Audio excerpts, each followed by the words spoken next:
Yo, what is going on, everyone? My name is Nick, or the Notorious Fantasy, and in today's video, I'm going to be bringing you guys mid-round wide receivers. These are 3 mid-round wide receivers that I really like getting. Now, these guys go in different rounds, so you could actually end up getting all of them, but I honestly think some of these guys' ADP is going to move up even further than the middle rounds due to the fact that I think a lot of people are going to start hopping aboard the bandwagon of these players. Now, before I get into the video, I'd like to ask you guys, could please go down below and click that subscribe button. It's free, and it will help me out a lot, and it's also going to help you because I produce content every single day to help you guys win your 2020 Fantasy Football Championship. So without further ado, let's get right into it. Mid-round wide receivers. Also, actually, before we get right into it, please check out the draft guide link down below on Patreon. It's very cheap so that everyone can get it, but let's get right into it. Mid-round wide receivers. The first mid-round wide receiver to talk about here, Baby Chark, DJ Chark, FFPC ADP for 2020 FFPC. If you guys are new, high-stake league ADP, average draft position, the 60th pick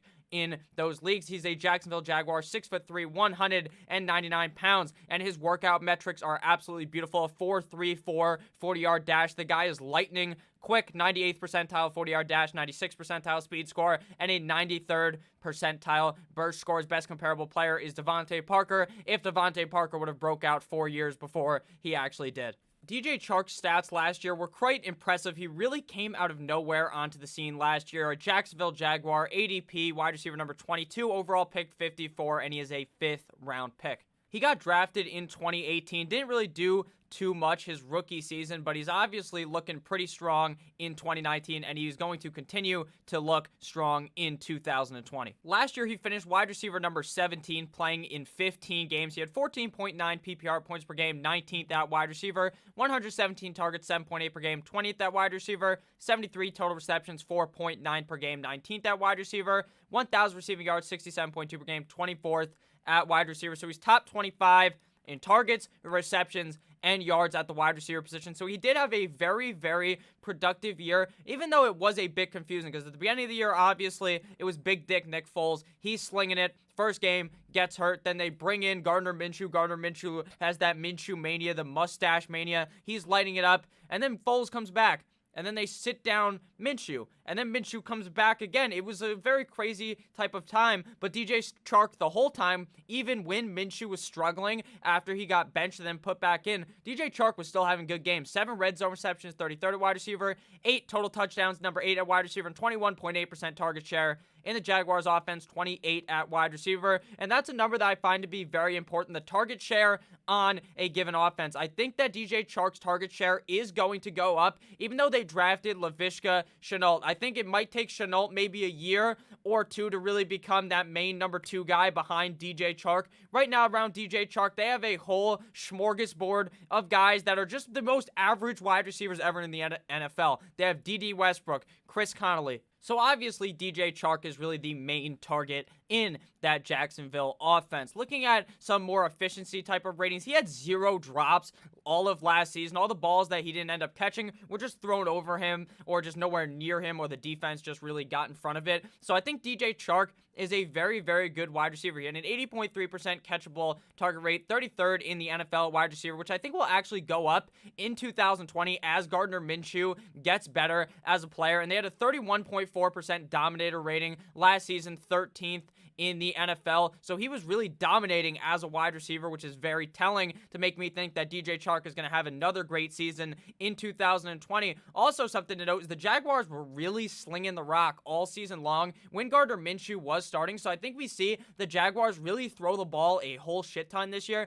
especially with the defense that went from the Jacksonville Jaguars to some fucking team that just is a turnstile of a defense. They just open wide open, and then the other team just fucks them repeatedly in the ass as they walk into the end zone. So I think that Mr. Gardner Minshew is going to have to be throwing the ball a lot, and he's going to rely on Mr. Baby Chark. If you guys have enjoyed this video thus far, please make sure to click that subscribe button down below. The number 2 guy here is Scary Terry McLaurin of the Washington team. They still do not have a new name, but I think they probably will end up changing their name. FFPC, ADP, 63.13, 6 feet tall, 208 pounds, out of Ohio State. Also out of Ohio State, their quarterback, Dwayne Haskins. He has a 4.35 speed, very fast as well, just like with DJ Chark. 98th percentile, was a rookie last season. 95th percentile speed score, 77th percentile burst score, 58th percentile agility score, and a 76th percentile catch radius. Terry McLaurin last year stepped onto the scene and really balled out. Finished as wide receiver number 29. Right now going as wide receiver number 27. Overall pick number 63. Round 6, but he's one pick off of being a 5th round pick, so he goes on that 5-6 turn.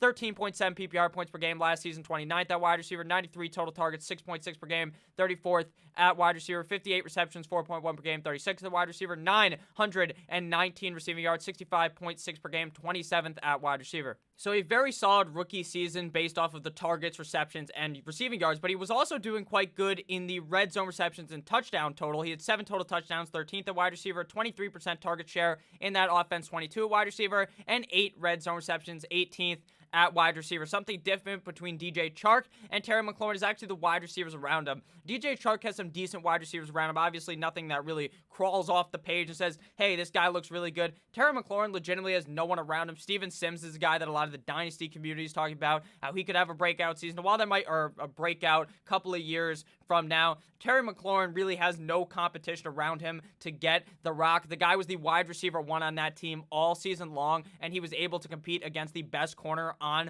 the other team. So I'm not really too worried about the narrative where people are talking about, oh, now that Terry McLaurin is going to be facing the corner 1, then he's not going to be as good. He's been doing it pretty much his whole rookie season. The guy was by far and away the best wide receiver on the team, and as long as Washington quarterback Dwayne Haskins can actually improve in the offseason, I see so many clips of him on Instagram. Guy looks swole. He's throwing the rock. He's looking better. Obviously, Instagram clips don't really tell you shit about how good a guy is, because some people will see a picture of Derrick Henry running up a goddamn mountain and then just blow their load thinking that he's going to be the next greatest running back to ever play the game, when those Instagram videos don't really tell you too much, but he's definitely working on it. So his efficiencies were also very good. 9.9 yards per target, 12th at wide receiver. That is very important. He's a guy that is going to be getting targeted deeper down the field. He's not standing 4 feet in front of the quarterback getting a dump off. He walks, he runs far down the field and is able to catch the rock. 15.8 yards per reception, 14th at wide receiver.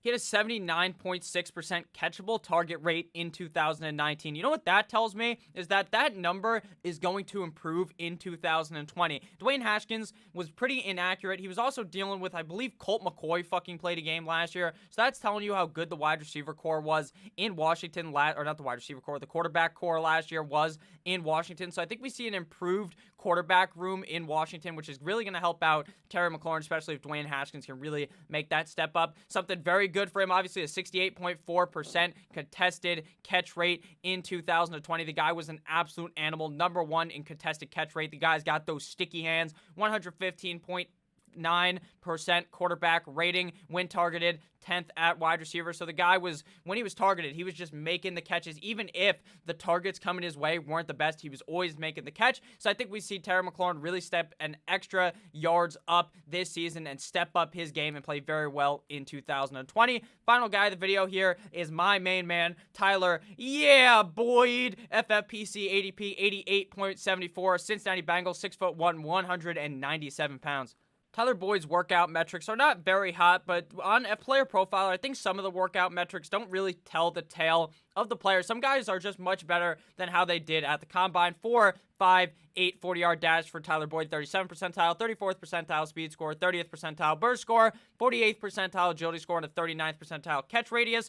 Same thing goes for the guys who are super beasts on the workout metrics. They seem like they're going to be some freak fucking athlete, and they end up being absolutely dog shit. That's because the workout metrics don't tell the complete tale of the player. Looking at Tyler Boyd right now, his ADP is wide receiver number 31 off the board. Overall pick number 73, a 7th round pick.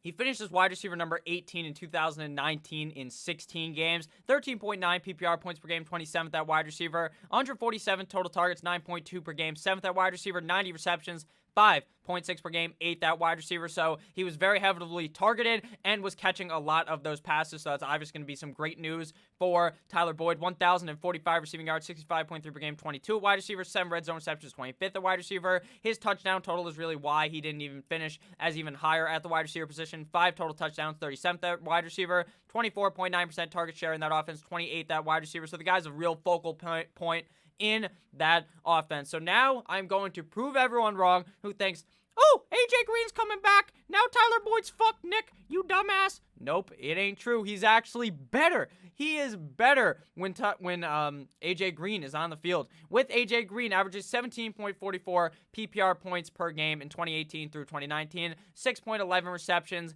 in those games, 0.56 touchdowns, 8.22 targets, and 79.67 yards. Versus having a similar amount of targets, he had less receptions though when AJ Green was not in the game, had less points, 13.85, less yards, and less touchdowns. So when AJ Green is actually healthy, Tyler Boyd plays better, but I don't think it really affects him too much because even when AJ Green is not healthy, Tyler Boyd still eats. So I think in either situation, whether we see AJ Green actually be able to play this year or him just ending up hurting his toe like he always does, Tyler Boyd is still going to eat like his name was Ezekiel Elliott or like Jameis Winston if he's going to have a nice dinner dish of a W. So thank you guys all for watching this video. If you ended up enjoying, let me know down below in the comments and click that fucking subscribe button. Purchase the draft guide if you want to. I never force anyone to. It is a great deal though. Have a great rest of your day, guys, and I'll see you guys tomorrow with yet another heater of a video. Good boy.